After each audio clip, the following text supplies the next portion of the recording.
முரசொலி வெளியிட்டுள்ள தலையங்கத்தில் ஆதிதிராவிடர் என்ற சொல்லை சத்தமே இல்லாமல் நீக்கியிருக்கிறது விஜய் அரசு என்றும், இதே செயல் திமுக ஆட்சியில் நடந்திருந்தால் நாடே ரணகளமாகியிருக்கும் என்றும், விஜய் ஆட்சியில் விஜயைப் போலவே நிரந்தர மௌன விரதம் இருக்கிறார்கள் அவரது கூட்டணியினர் என தெரிவித்துள்ளது. பட்டியலின சமூகத்தைச் சேர்ந்த 8 பேர் அமைச்சர்களானது சாதனையல்லவா என்று தனது தோளில் தானே தட்டிக் கொள்கிறார் முதலமைச்சர் விஜய். இந்த 8 பேரும் பட்டியலின சமுதாயத்துக்காக என்ன செய்திருக்கிறார்கள் என்பதையும் அவர் சேர்த்து சொல்லியிருக்க வேண்டும்.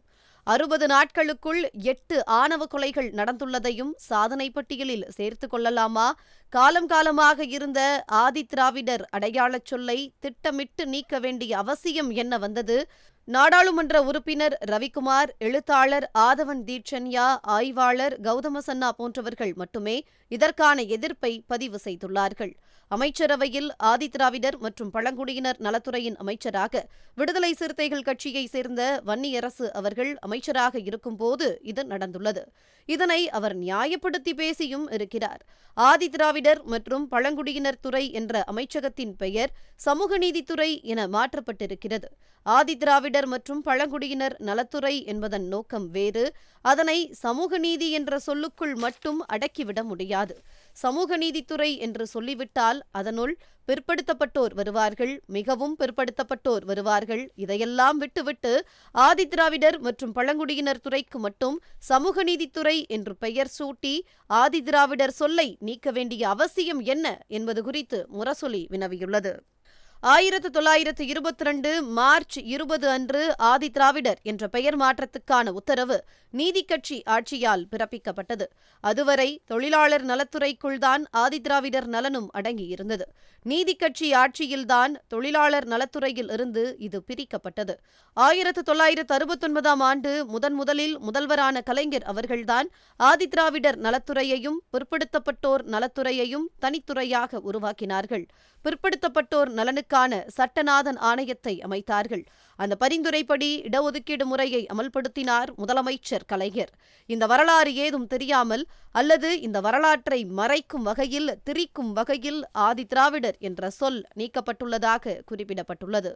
1922 ஆண்டு சென்னை மாகாணத்தை ஆண்டு கொண்டிருந்த நீதிக்கட்சி ஆட்சியின் போது ஒடுக்கப்பட்ட மக்களின் அன்றைய தலைவர்களாயிருந்த பெருந்தலைவர் MC ராஜா, மாவீரன் இரட்டைமலை சீனிவாசன் ஆகியோர் போராடி பெற்ற சாதி கடந்த அடையாளம் அது. அதற்கு முன் ஆதிதிராவிடர் என்ற பெயரில் எந்த ஒரு சாதியும் தமிழ்நாட்டில் இருந்ததில்லை. 20ஆம் நூற்றாண்டின் முற்பகுதியில் ஒடுக்கப்பட்ட மக்களும் பிற்படுத்தப்பட்ட மக்களும் இந்தியாவின் பல்வேறு பகுதிகளிலும் தம்மை அமைப்பாக திரட்டிக்கொண்டு செயல்பட்டுள்ளனர். அவ்வாறு உருவான அமைப்புகளில் புராண அடையாளமோ மத அடையாளமோ அற்ற ஒரு சமயச்சார்பற்ற வகையினமாக முன்வைக்கப்பட்டது ஆதிதிராவிடர் என்பதே ஆகும். அதை முன்வைத்த தலைவர்களின் அரசியல் முதிர்ச்சியும் தொலைநோக்கு பார்வையும் போற்றுதலுக்குரியவை. அது இந்தியாவில் உள்ள ஒட்டுமொத்த SC, ST, OBC மக்களுக்குமான முன்னுதாரணமாகும் என முரசொலி தெரிவித்துள்ளது.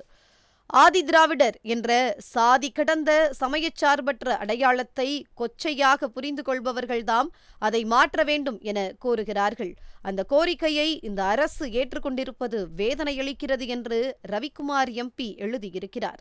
திராவிடம் என்பது மொழி குடும்பத்துச் சொல்லாக மட்டுமே இருந்து வந்த நிலையில் அதனை அரசியல் சொல்லாக, சமூக பயன்பாட்டு சொல்லாக மாற்றியது தலித் இயக்கங்களே.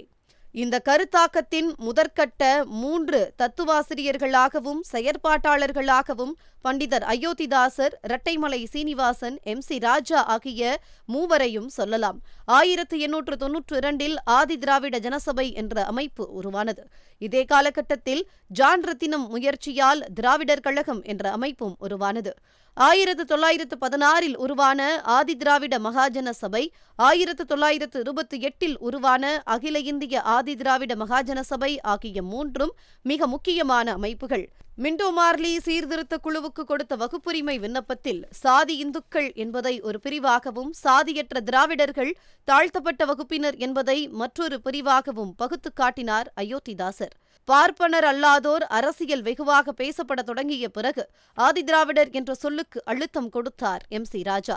தமிழ் மாவட்டங்களில் ஆதிதிராவிடர் என்றும், தெலுங்கு மாவட்டங்களில் ஆதி ஆந்திரர் என்றும் இனிமேல் அழைக்க வேண்டும் என்று சட்டமன்றத்தில் தீர்மானம் கொண்டு வந்தார் MC ராஜா. நீதி கட்சியின் ஆட்சியில்தான் ஆதிதிராவிடர் என்று அழைக்கும் சட்டம் நிறைவேற்றப்பட்டது. 1890களின் இறுதியில் 1900 ஆண்டுகளில் தொடக்கத்திலேயே திராவிடன் என்பது அரசியல் சொல்லாக, சமூகச் சொல்லாக, இனச்சொல்லாக அரசியல் பண்பாட்டு தளத்தில் விதைக்கப்பட்டு விட்டது. அந்த சொல்தான் இப்போது நீக்கப்பட்டுள்ளது. ஆதி திராவிடர் என்ற சொல்லை நீக்கியதை ஆதரித்தும் சிலர் பதிவிட்டு வருகிறார்கள். எனவே இதில் அனைத்து தரப்பினரையும் உள்ளடக்கிய நீண்ட விவாதம் நடத்தியே முடிவெடுக்க வேண்டும். அரசு அவசரப்படக்கூடாது என முரசொலி தனது தலையங்கத்தை நிறைவு செய்துள்ளது.